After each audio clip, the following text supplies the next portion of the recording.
Greetings everyone and welcome. It is the new SEO newsletter. This is the video edition, so thanks for joining me. We have a lot to cover, including Google News, SEO updates, and top client questions. So let's dive right in.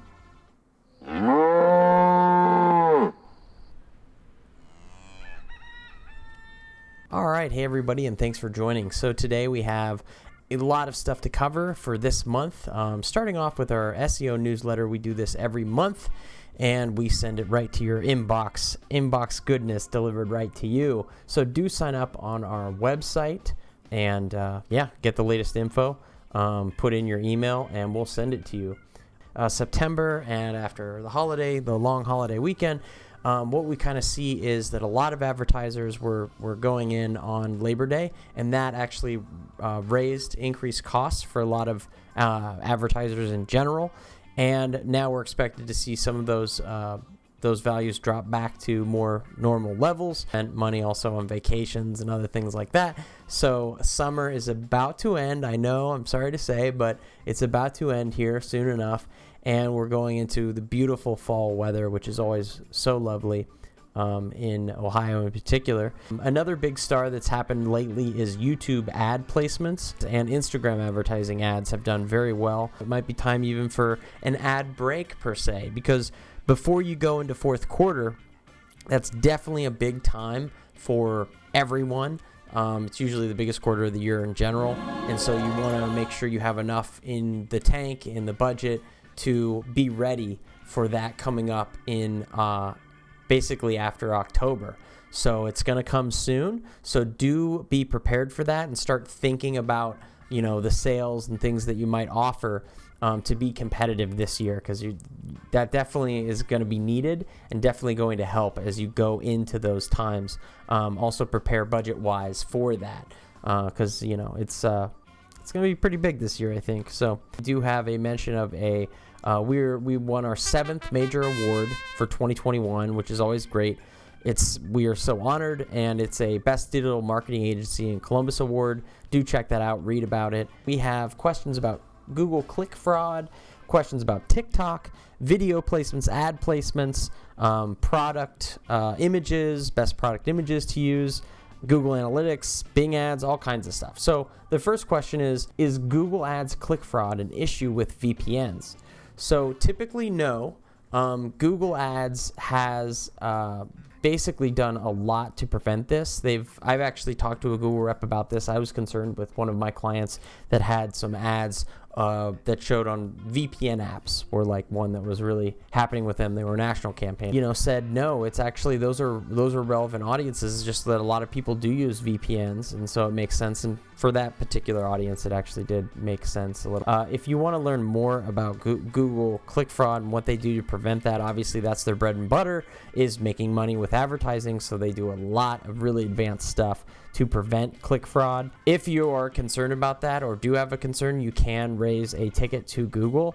If you have any issues with that, then contact your marketing rep or Cal Abundant. We can help you with that stuff. Does Google know where I am if I use a VPN? Yes, they do. They actually do. This is another thing I confirmed with the Google rep. They have extremely sophisticated technology to know when you use a VPN.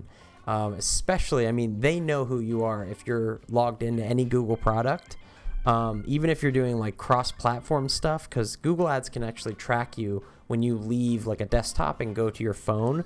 They actually know like what device you're using and can track conversions that way. So they're really sophisticated. VPN, they still can know who you are even from searches.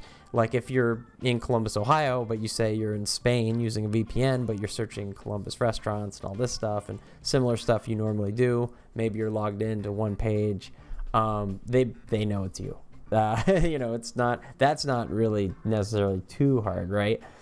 If you're using an incognito or private browsing in a VPN, it's a little more difficult, but technically they have algorithms that can actually match you to that, which is quite amazing, quite sophisticated.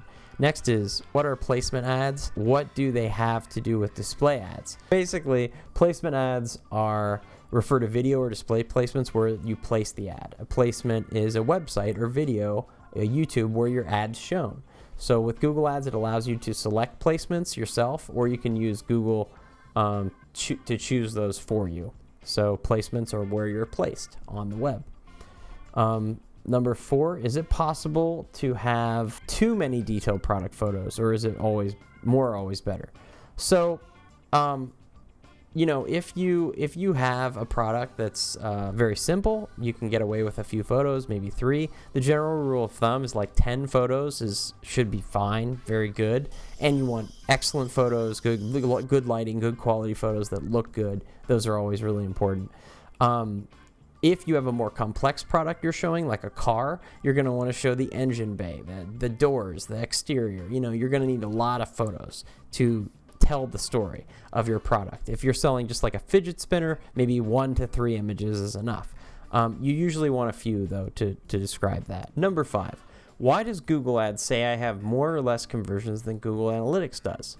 So both platforms track conversions differently. Analytics even has a delay of 9 hours versus Google Ads is 3 hours.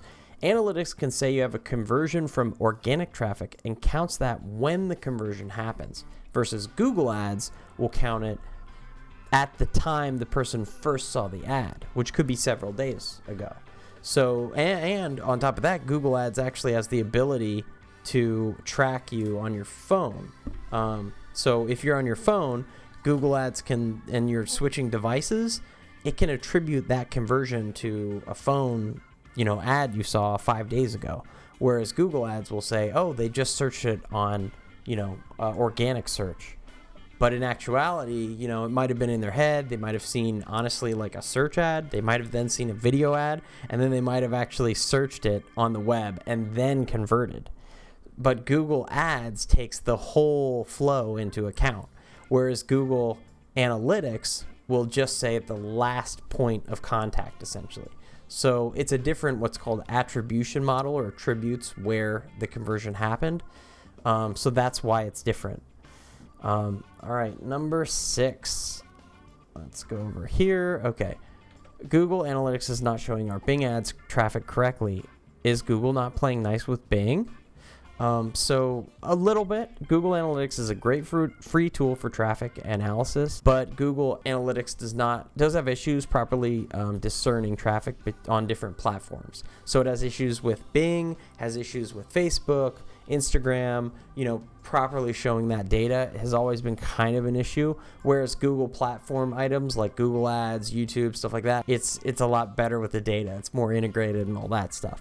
So there are some errors with that, and you have to kind of drill down a little bit more to get more of the data. I know that I run ad campaigns, Bing ad campaigns with my clients, and it does have some issues. So yeah, it's a little bit of not playing nice, I guess you could say, but it's a tricky thing because they're different platform stuff.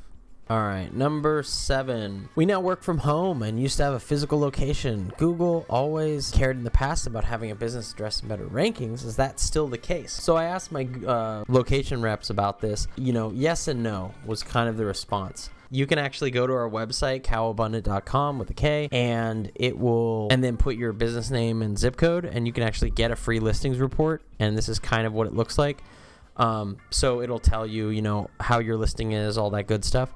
But if you work from home, then it's like, does that matter in essence? Well, a little bit, because actually even so with this, you can still use your home location, because it'll still add it to, many different websites, 70 plus websites in many cases, and all over the web. So it does help you. But now things are different, because you can actually think about this in the past where, there have always been plumbers and handymen and stuff like that have not had physical addresses, roofers, locksmiths that don't have maybe a brick and mortar business, but they still rank high for SEO. So Google understands and works with. Yes, you can create a home-based business. You just wouldn't display that in Google My Business. It would still be okay. Technically, at the end of the day, SEO-wise, I think Google is still working on this. And yes, it is still theoretically better if you have a physical location, but I do think that might change some in the future. But it does still kind of prefer if you have a physical location. This is fun. Can I use a popular song chorus for a short social post video of my product? Yeah, so actually, professionally, we recommend not to use song choruses and advise our clients not to do this and to purchase music legally and all this stuff to avoid a copyright claim, because that really sucks to get that. There's a link about fair use in our letter website. Just check that out. But yeah, I definitely would advise against using any kind of copyrighted song. We actually use a service. Epidemic Sound is one of them that we recommend, and it's royalty free after you pay. You get rights to this music, and it's great music. It really is cool to fit kind of your needs and stuff like that. But yeah, there's other stuff out there you can use instead, and that's really what should be used. Now with TikTok and other stuff that actually have it in the app that are approved, you'll have to technically read the terms of service, but generally no, not for business. Actually, it's more for like personal use. You can use that stuff. It's not like you can just play Dua Lipa or something. It won't get flagged. That probably won't happen. How can I advertise on TikTok? TikTok is a really expensive platform. To start at TikTok, it's $25K for just starting. That's the minimum cost, is $25K. So if you have an extra $25K, yeah, you could advertise, but it's really for national brands, for kind of bigger brands that are advertising right now, like Coca-Cola, Pepsi, all that stuff. So yeah, it's not really for the smaller businesses. There's actually a blog post as well in the show notes that describes that you can kind of read, and it goes all through the demographics and everything. Speaking of demographics, there was a really cool report from Pew Research which describes the most popular social media platforms of 2021. So TikTok is common under adults under 30.